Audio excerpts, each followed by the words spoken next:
শেরপুরের ঝিনাইগাতি সীমান্ত সড়কে শুক্রবার সকালে অনুষ্ঠিত হয়ে গেল দ্বিতীয় হাফ ম্যারাথন।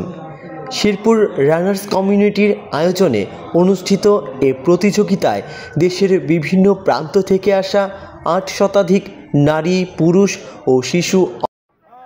পারিবারিক ভ্রমণ, এয়ারপোর্ট ড্রপ, বিয়ে বা মিটিং, গাড়ি ভাড়ার একটাই ভরসা, নালিতাবাড়ি রেন্ট এ কার। আরামদায়ক, নিরাপদ এবং সময়নিষ্ঠ সেবার জন্য নালিতাবাড়ি রেন্ট এ কার আপনার বিশ্বস্ত সঙ্গী।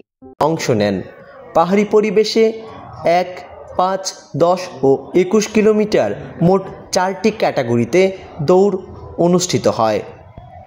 উপজেলার রাংটিয়া স্কুল প্রাঙ্গণ থেকে সকাল ৬টায় ম্যারাথন শুরু হয়।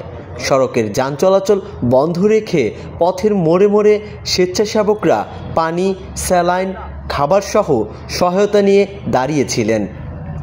জরুরি পরিস্থিতির জন্য অ্যাম্বুলেন্স ও চিকিৎসা সেবার ব্যবস্থাও ছিল।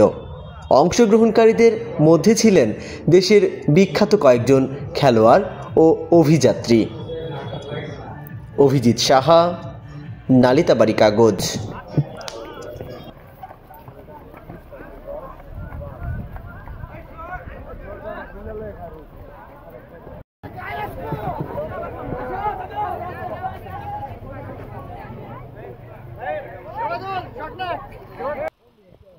চলতে থাক বড় করে